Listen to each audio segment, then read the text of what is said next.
Details చూస్తే Telangana assembly బుధవారానికి వాయిదా పడింది. అసెంబ్లీలో గవర్నర్ ప్రసంగానికి ధన్యవాద తీర్మానంపై చర్చ సందర్భంగా అధికార ప్రతిపక్ష నేతల మధ్య మాటల యుద్ధం జరిగింది. బీఆర్ఎస్ పై సీఎం రేవంత్ రెడ్డి విరుచుకుపడ్డారు. కుటుంబ పాలనకు వ్యతిరేకంగా ప్రజలు తీర్పునిచ్చారన్నారు. ప్రజల తీర్పును అంగీకరించే పరిస్థితిలో బీఆర్ఎస్ లేదని మండిపడ్డారు. ప్రజలు చీకొట్టినా బీఆర్ఎస్ సభ్యుల్లో మార్పు రాలేదన్నారు.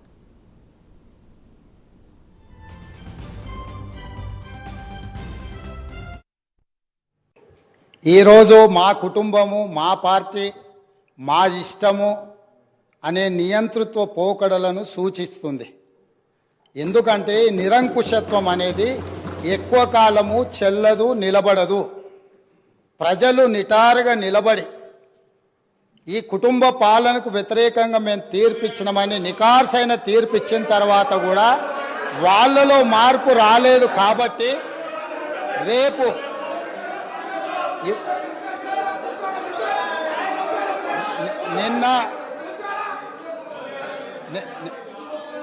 నిన్న ఇక్కడున్న వాళ్ళను అక్కడికి పంపినరు. ప్రజా తీర్పును గౌరవించకపోతే అక్కడున్న వాళ్ళను అక్కడికి పంపుతారు బయటికి. కాబట్టి వాళ్ళ ఇష్టము, వాళ్ళు ఇట్లా ఉండకుంటే మంచిదని నేను అనుకుంటున్నాను. మేము ఇట్లనే ఉంటామంటే వాళ్ళని ఎక్కడికి పంపించాలనో ప్రజలకు తెలుసు. కాబట్టి నాకేం అభ్యంతరం లేదు. ఇది వాళ్ళ పార్టీ ఇష్టం. అదేవిధంగా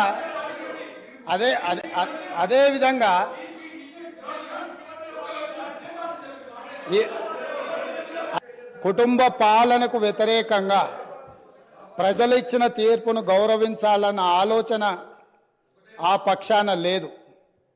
రెండవది, కనీసం శాసనసభలో ప్రసంగమైన ప్రజల యొక్క సమస్యల్ని ప్రస్తావించడానికైనా అనుభవజ్ఞులైన చాలామంది శాసనసభ్యులు, గతంలో చాలా సంవత్సరాలుగా మంత్రులుగా పనిచేసిన అనుభవం ఉండి ఉప ముఖ్యమంత్రులుగా పనిచేసిన అనుభవం ఉన్న వాళ్ళైన చర్చను ఒక మంచి సాంప్రదాయాన్ని నెలకొల్పడానికి ప్రారంభిస్తారేమో అని మేము అనుకున్నాం.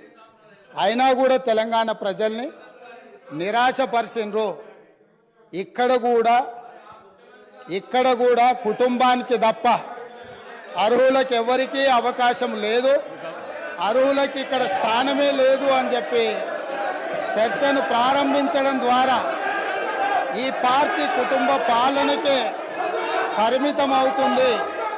మీరు నా కుటుంబ సభ్యుల కంటే ఎక్కువ నీ కుటుంబంలో నీ బిడ్డను కోల్పోయినావు, నీ కుటుంబానికి నేను పెద్ద కొడుకునవుతా అని చెప్పి ఆనాటి ముఖ్యమంత్రి బుక్కెడు బువ్వ శంకరమ్మకు పెట్టిండా, యాదవ కుటుంబానికి పెట్టిండా, యాదిరెడ్డి కుటుంబానికి పెట్టిండా, కానిస్టేబుల్ కిష్టయ్య కుటుంబానికి పెట్టిండా. కానీ వాళ్ళ గురించి పట్టించుకోలే.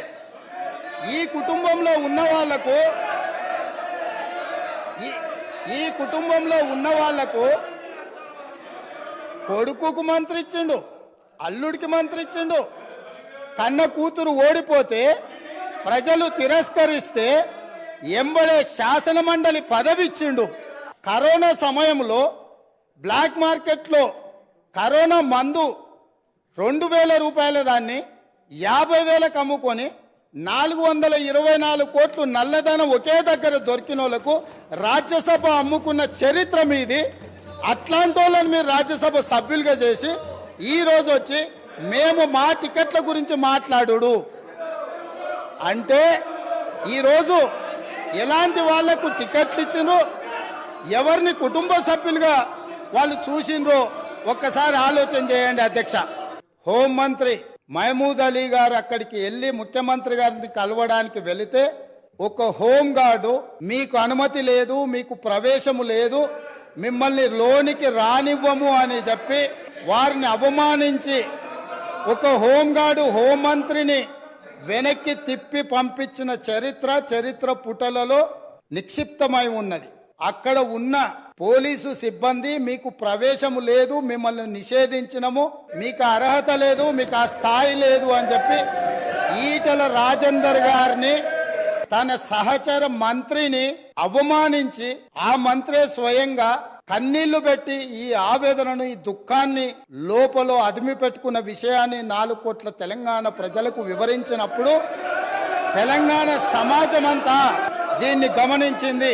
ఆనాటి ముఖ్యమంత్రి గారిని కలవడానికి ఆ ప్రగతి భవన్ గేట్ల ముందు ఎర్ర టెండలో మండుతుంటే అక్కడ గంటల కొద్ది నిలబడితే ఈ తెలంగాణ యుద్ధ నౌక, ఈ తెలంగాణ పోరాటానికి, తెలంగాణ ప్రజల యొక్క ఆత్మగౌరవమైన గద్దరన్నకే ప్రవేశం లేని ప్రగతి భవన్ ఇవాళ బద్దలు కొట్టి నా 4 కోట్ల తెలంగాణ ప్రజలు ఎప్పుడు కావాలన్నా ఎక్కడికి వెళ్ళాలన్నా ఆ ప్రగతి భవన్ గేట్లను, ఇనుప కంచెల్ని బద్దలు కొట్టిన ప్రభుత్వం మా ప్రభుత్వం. రాష్ట్ర ప్రభుత్వం తీసుకొచ్చిన రైతు బీమా పథకానికి సంబంధించిన నివేదిక 2018 ఆగస్టు నెలలో ప్రారంభించిన రైతు బీమా పథకంలో అర్హులు ఎవరో తెలుసా అధ్యక్ష? 18 సంవత్సరాలు నిండిన వాళ్ళు, 60 సంవత్సరాల లోపట ఉన్నవాళ్ళు.